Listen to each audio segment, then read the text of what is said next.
What's going on, everyone? Welcome back into the channel. So in today's video, I want to go over potential trade targets for the Green Bay Packers heading into their bye week. So as it sits, the Packers are 2-3. Now it is only week 6, but the trade deadline is week 8. And a lot of people might be saying the Packers should be sellers at the trade deadline. But again, the Packers are only 2-3. This isn't the end of their season. Although it's been a rough couple of weeks, this does not define the team for the rest of the season. I believe there are plenty of players on the trade block that could help not only the Packers for the rest of this season, but going into next season. And that's kind of how we saw this season, a building block going into 2024. This team is super young, and the Packers have been giving their young talent the playtime it needs. But that has also created a lot of holes and problems on both the offense and the defense. So in today's video, I have 5 trade targets that I think would really help this team for 2023 and then also going into the future.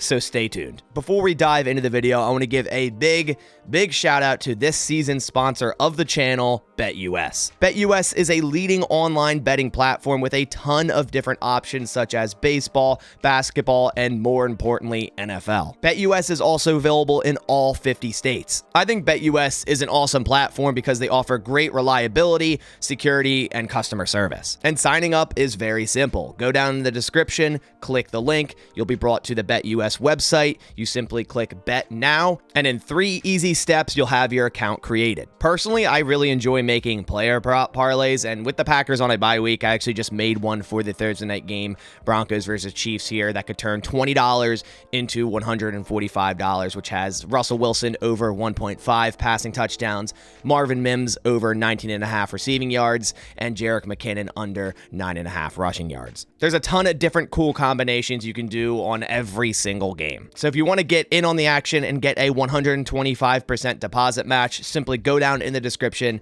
click the link, and join BetUS today. All right, so now let's dive into my 5 trade targets for the Green Bay Packers heading into the bye week. First on this list is a Denver Bronco. It is known right now that the Broncos are pretty much having a fire sale, and almost everybody except Russell Wilson is available for trade right now. So the number 1 player on my list for the Packers to trade for would be left tackle Garrett Bowles. It has been very known that Garrett Bowles is unhappy in Denver, pretty much stating that he's been there 7 years and all he's done is lost. And as we know it, the Green Bay Packers offensive line has been struggling tremendously. So this would be a perfect match in my opinion. What was a strong point of this Packers offense heading into week 1 is now one of the weakest points. Jordan Love getting pressured at an outstanding rate. I do believe left tackle Rasheed Walker will be the future at one of the tackle positions for the Packers, but I feel like at this point right now, he's simply not ready. Not to mention the interior of that Packers offensive line has been abysmal. Both Josh Myers and John Runyon Jr. have not been playing well, so adding another tackle into the mix, plugging in Garrett Bowles directly into left tackle, would possibly allow them to put Zach Tom either at center or right guard, which I think would really help the interior of that offensive line and in turn help this rushing offense, which has also been abysmal because of the offensive line. Then the Packers could decide if they want to put Josh Nijman or Rasheed Walker at right tackle, where I think both of those players are better fit at. Also, David Bakhtiari is done for the year. We will not see him play for the Packers in 2023, and we might honestly not see him play for the Packers again. We might have seen his last snap in the green and gold in week 1. So Garrett Bowles would be then a plug-and-play left tackle, a very quality starting left tackle for this Packers for the next few years. Bowles has been arguably one of the best left tackles in the NFL for the past 7 seasons. If we bring up his PFF grades this season, so far he has a 73.1, has only allowed 1 sack. If we go back through his grades through the last 7 years, we see he's always over a 72 overall grade for the entire season, even including an outstanding 90.6 grade in 2020. Over his career, he's allowed 21 sacks, 165 pressures, and has a pass blocking efficiency of 97.2. Now, yes, Garrett Bowles did have a lot of penalty and holding issues early in his career, as we see here, 15 his first year, 14 his second, 17 penalties his third year, but that has gone down a lot recently, and he's not as bad as he used to be. And as we see, a ton of experience at left tackle, which is what the Packers need right now. Now, you might be thinking, Garrett Bowles is 31 years old. Why would the Packers trade for a 31-year-old offensive lineman? Well, the Denver Broncos are selling right now, and I think Garrett Bowles could be traded for very cheap. I think it could be a mid to late round pick, maybe even a pick swap in the middle rounds, because the Denver Broncos will also have to eat some of his contract, $4 million prorated bonus this year and next year, which would make Garrett Bowles an affordable option at left tackle after the Packers decide what they want to do with the David Bakhtiari contract. Obviously, that would have to happen. If the Packers do trade for Garrett Bowles, there's no way David Bakhtiari is remaining on the roster next year with a $40 million cap hit. But overall, I think Garrett Bowles would be a nice addition to this team, not only for this year to bolster that offensive line in Jordan Love's first year as a starter, but into the future. So Garrett Bowles is signed through 2024, so we wouldn't have to deal with a contract issue going into next year right after trading for him. So he would be the starting left tackle for the Packers for the remainder of this year, and then into next year, blocking the blind side of Jordan Love and allowing them to put their talent more inside of that interior of the offensive line, which has been a struggle point so far this year. Next on this list, I have running back Michael Carter from the New York Jets. Honestly, at this point, I kind of wish this guy was included in the Aaron Rodgers trade. This Packers running offense has been bad. They are currently near the bottom of the league in total rushing yards and yards per carry. And yes, Aaron Jones has been hurt, and that's a lot of the reason why this running attack hasn't been working. But another huge reason is what I just mentioned with the Garrett Bowles trade. This Packers run blocking offensive line has been abysmal this year. So although just trading for another running back wouldn't exactly fix that, A.J. Dillon isn't really getting it done at this point. I thought he had a good game against the Raiders, but the Packers could use another type of running back, but not only for this year, but also the future. Aaron Jones is turning 29 years old, will be turning 30 years old in 2024, and A.J. Dillon is an impending free agent in 2024, and I doubt the Packers are going to re-sign him. Michael Carter is currently third on the Jets depth chart and only has 5 carries this season. Bringing up Carter's PFF profile here, we also see he's only 24 years old, a 4th round draft selection in that 2021 draft. And as a rookie in 2021, he had 639 rushing yards, then had 400 the next year. And as we see this year, he only has 5 attempts for 31 yards. He's really just the odd man out in that Jets offense with both Breece Hall and Dalvin Cook there. And I think he could be traded for a late round pick swap. Say the Packers give up a 6th round and get Michael Carter and a 7th round in return. I think that would be a very plausible trade to do. And as of right now, the Packers don't really have much running back depth. They released Patrick Taylor. They're not bringing him back to the practice squad. Emmanuel Wilson, they're kind of stashing there, but not giving him any carries.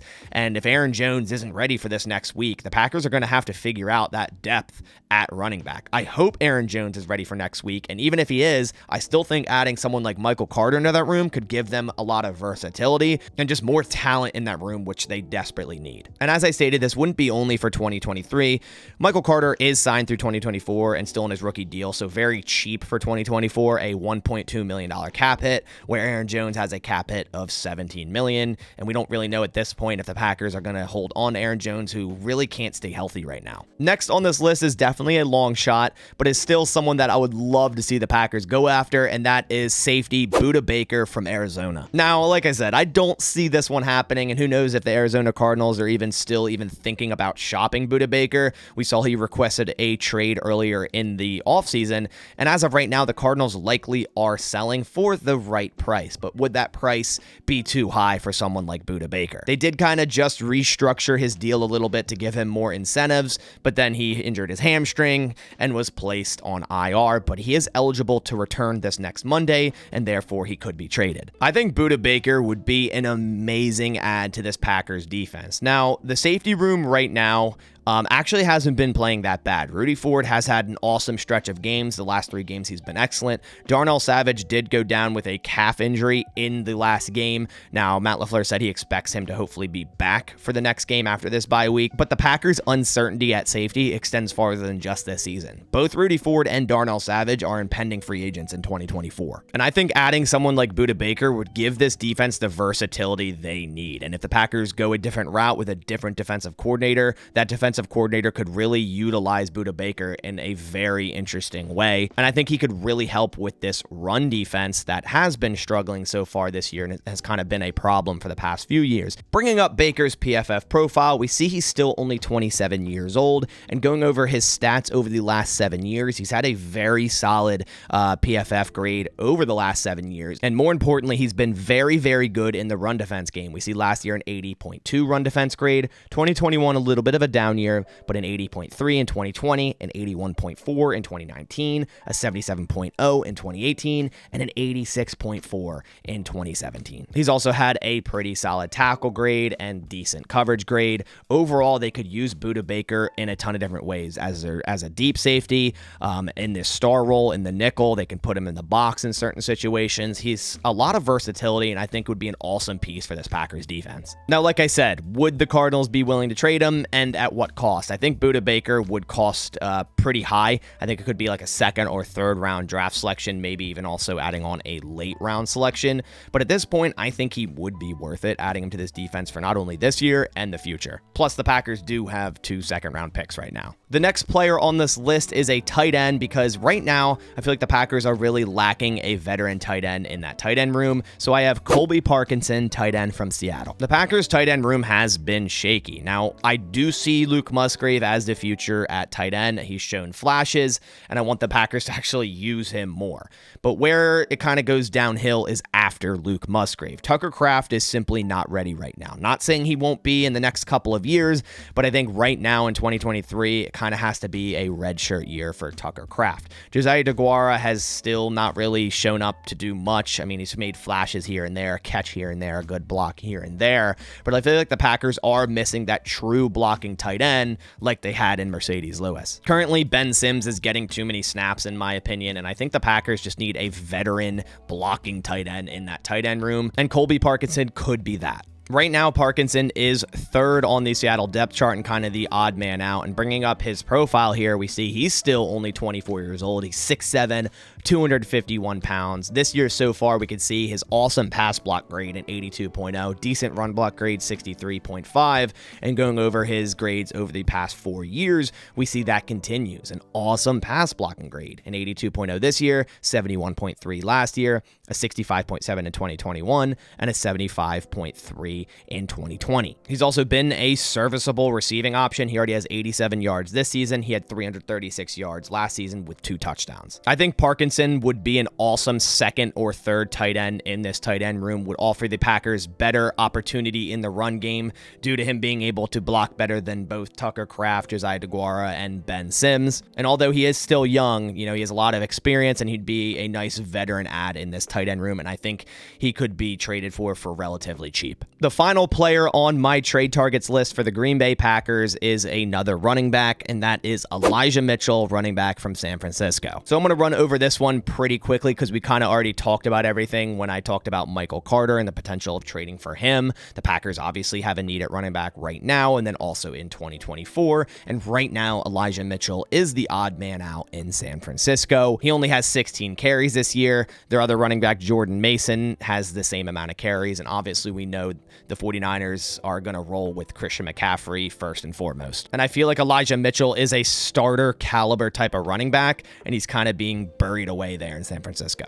Mitchell is still only 25 years old, so he has a good amount of years left in him until he starts to see that normal running back decline. And just 2 years ago, as we see here, Mitchell in 2021 had 1,132 yards. So he was an 1,100-yard rusher just 2 seasons ago. Just like Michael Carter, I think Elijah Mitchell could be had for pretty cheap. I think he'd be a little bit more expensive than Michael Carter, and honestly, I think he would be a better option than Michael Carter for this Packers offense.